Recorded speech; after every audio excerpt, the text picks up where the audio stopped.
This video, we'll be going over IRS Notice CP165. This is a notice that you might receive from the Internal Revenue Service, in this case because you incurred a penalty based on your bank not honoring your payment.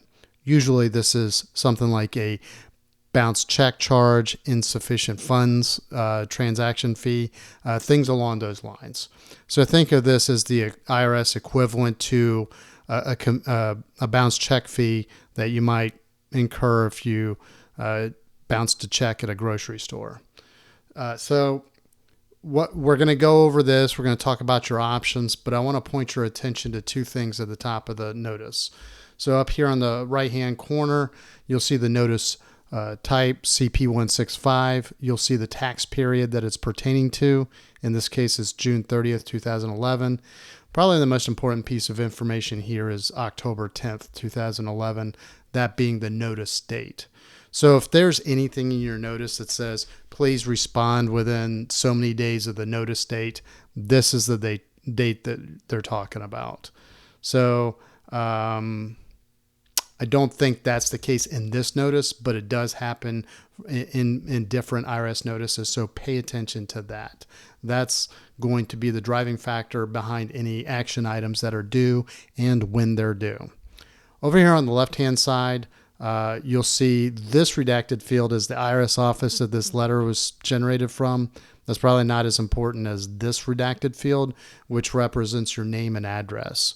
So you'll want to make sure that this is up to date. If you've relocated recently, then you should update your address. You can do so using IRS Form 8822, or for business owners, IRS Form 8822-B. So either of those will update your tax record with the IRS. And the reason you want to do that is because let's say, for example, you have 21 days from the notice date. The IRS doesn't care that it took an extra week for your mail to catch up to you at your new location. You've got a due date based on 21 days from your notice date. That's what the IRS is going to expect you to take that corrective action. So sometimes these notices have a specified date, and sometimes they have something that says, please do this within so many days of the notice date. So we'll point that out if it's applicable, but sometimes they'll actually just calculate that timeline into a concrete due date. So let's take a closer look at this. As much of this that's redacted as possible, we can still kind of make sense of it.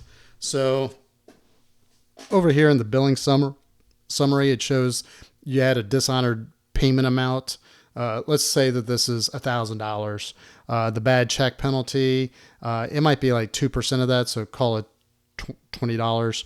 Then your amount due is now the amount that didn't get posted plus the bad check penalty. Pretty much what you would expect. So over here, it's kind of an explanation of what happened. Your bank didn't honor the payment that the IRS received. So if you have not resubmitted whatever this payment is, then your tax for this IRS form may be underpaid or it may be late. And then that would result in additional penalties and interest for the unpaid taxes. So obviously in a cleaner version of this, it would be very clear, pay this penalty by this date, otherwise pay this amount due as soon as possible. Here's a payment voucher, and we can actually see the tax form that was mentioned that's redacted here. So in this case, this was a Form 941, which is an employer's quarterly employment tax return. So that makes sense based on the tax period. If you wanted to just send a check or a money order you would make it payable to the U.S. Treasury. You would write your tax ID number on the financial instrument, the check or money order, the tax period, in this case, which is June 30th, 2011, and then the form number, which, surprise, is right here, IRS Form 941. So write this on your payment instrument as well as any correspondence. Now, we can't see this clearly here, but a lot of times you might receive a notice where the payment voucher address is different from the address that's in the letterhead. If they are different, you should defer to the address in the voucher to make sure that it's processed properly. So do make sure that you take the time to pay attention to the voucher, not necessarily the letterhead. So probably the most efficient way to make those tax payments would be to enroll in the electronic federal tax payment system, which I believe is mandatory for employers to pay employment tax. So you should use that. That's the preferred method of payment. So if you're required to deposit taxes and the due date has not passed, you're required to use the electronic payment system. So if you can't pay the amount due, then you should call the IRS to discuss your options for paying the remaining amount. That might be an installment agreement, something like that. So we'll put links in the show notes for the forms that you can complete to enroll in the EFTPS, as well as the form for requesting an installment agreement, which is probably the option that most taxpayers are looking for when they can't pay a tax bill all at one time. If you disagree with the penalty, if you think that this was a mistake, then you can request that the IRS abate the penalty. You can pay the amount of the payment and then enclose a statement explaining why, if it was a bank error or something. If you don't do anything, the IRS is just going to keep racking up interest and penalties. So do something. Let's see, the bad check penalty. Here's a little verbiage on how the IRS calculates it.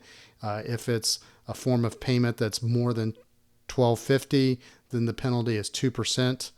For anything less than $12.50, it's $25, or the amount of the check, whichever one is less. So going back to my example, the $1,000 tax payment actually would probably have a minimum penalty of $25. So there's actually a form that you can use to request an abatement of a penalty. It's not mentioned here. That would be IRS Form 843. That might not be a justification for a reduction of a bad check penalty. We'll put a link in the show notes anyway, because there are other reasonable cause related penalty abatement policies. So that's a good form to be able to refer to. But in the absence of that form, if you want to remove or reduce a bad check penalty, then you can follow the instructions verbatim from the notice. So you don't necessarily need to file IRS Form 843. We'll put it in there because there are a lot of questions that usually pop up about that. But I would advise you to just follow the instructions as written in your notice. So if your notice says use Form 843 to request that penalty abatement, then go ahead and use it. We're going to go ahead and just come over here to the IRS page to see if there's anything left over. It looks like it's pretty much covering the same information that we've already discussed. So, it's a good information resource because there are links if you wanted to know more about Form 9465, for example. If you wanted to just go online and see if you can make a payment plan online.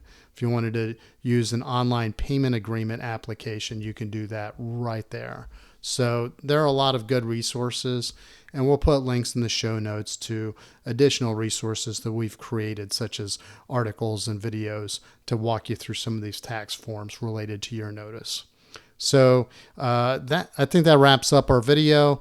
If you have if you have any questions, please refer to the resources. If you have additional questions, you can post them on the in the comment section, and I'll answer them to the best of my ability. So if you like our articles, please subscribe to our newsletter. If you like our YouTube videos, please subscribe to our YouTube channel. And as always, if you have any questions or comments, or if there's another topic that you'd like to see covered in an upcoming video, please hit me up in the comments section.